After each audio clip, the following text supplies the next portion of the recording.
Hello Hofstra fans, welcome to the WB Mason Coaches Report right here on GoHofstra.com. Anthony Santinello now joined with the head coach of the Hofstra Pride men's lacrosse team, Seth Tierney. Coach, how's everything going? Everything's going well, Anthony, thanks. So Hofstra, a big win this past weekend over Delaware, 13-7 here in Hempstead. Just talk about how important that game was to get back to 500 in CAA play.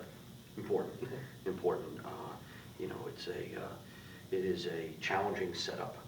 CAA, lacrosse men's and women's. There's only, on the men's side, there's only 5 games, and every game is unbelievably important. That's why the Fairfield one had hurt when we walked away from that one. So we got back on the winning ways. I thought the guys had a good week of preparation, and they did a good job coming out of the gates. And now, certainly the next challenge, excuse me, is Drexel, who is 0-2 at this time. So we need to. This game is really important. 6 multi-goal scorers in the game for Hofstra. What was the key on offense against Delaware? Wasn't predicted to be a very good team in the conference this year, but you guys really came in full force on offense. Yeah, no, Delaware is one of those teams where they come off a win over UMass. We saw them play a bunch of zones, so we worked on zone all week, and we were able to crack their zone with a few different looks, and we'll continue to work it because we know Drexel had played some zone against Maryland and a couple other teams. And once we crack their zone, then all of a sudden they have to go and change it up. Then they go back to man, and Chris Clark did a good job with the face-off X. I think he won the first bunch, a couple in a row, 7, 8, 9, whatever it was in a row.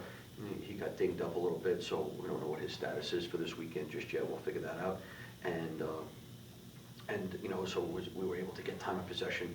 We were able to get ground balls, and both of those things led into opportunities. We didn't score on every opportunity because you just don't, but we were able to get a big enough lead to feel a little bit comfortable. And Josh Byrne finally coming back out of his shell after a couple of rough games. How important is he in the offense? Yeah, I mean, Josh and Sam and Brian Von Bargen and Corey, all those guys are unbelievably important. And for Trevor Kopecki, to be honest with you, I don't know. I think he had maybe 3 points in the game, and it's great for Trevor and Cabby and Dylan Alderman both played huge roles in what went on offensively, and we hit our goal. Our goal is to get double digits on offense, and our goal is to keep opponents to 7 goals. And so with that, we hit our goal. Now we just got to go back and look at the film, and there were times during the game we could have played a little bit smarter, and we need to get better as we go to the next game,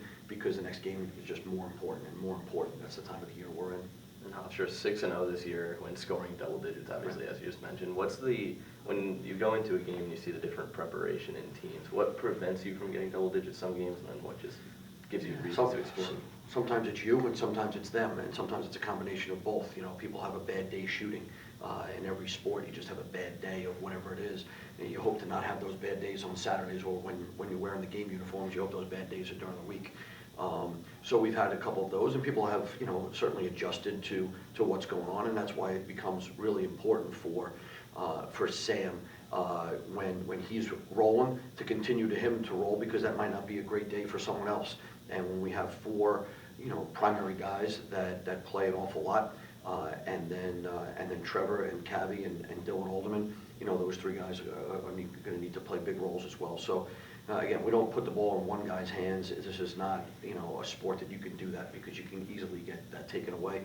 We need everybody to show up on game day. And a game this weekend coming up against Drexel. You said 0-2 in the conference. Team that took you down last year. What's the game plan going into the Dragons? Yeah, I mean, I haven't seen much of Drexel, in regards to that yet. We've had a few common opponents, but not a ton. St. John's, I think, would probably be the most recent common opponent that we have, and we know the Drexel team very well. They got a couple of guys that can score the lacrosse ball. A good friend of mine, college roommate, is the head coach there, Brian Volker, and he does a great job defensively. They got a very good goalie, and they do a really good job. So it's at their place, and the Drexel Hofstra game is always a battle. I don't anticipate this not being a battle. Head coach of the Hofstra Pride men's lacrosse team, Seth Tierney. Coach, thanks for the time. Best of luck this weekend. Thanks for having me, Anthony. This has been the WB Mason Coaches Report right here on GoHofstra.com.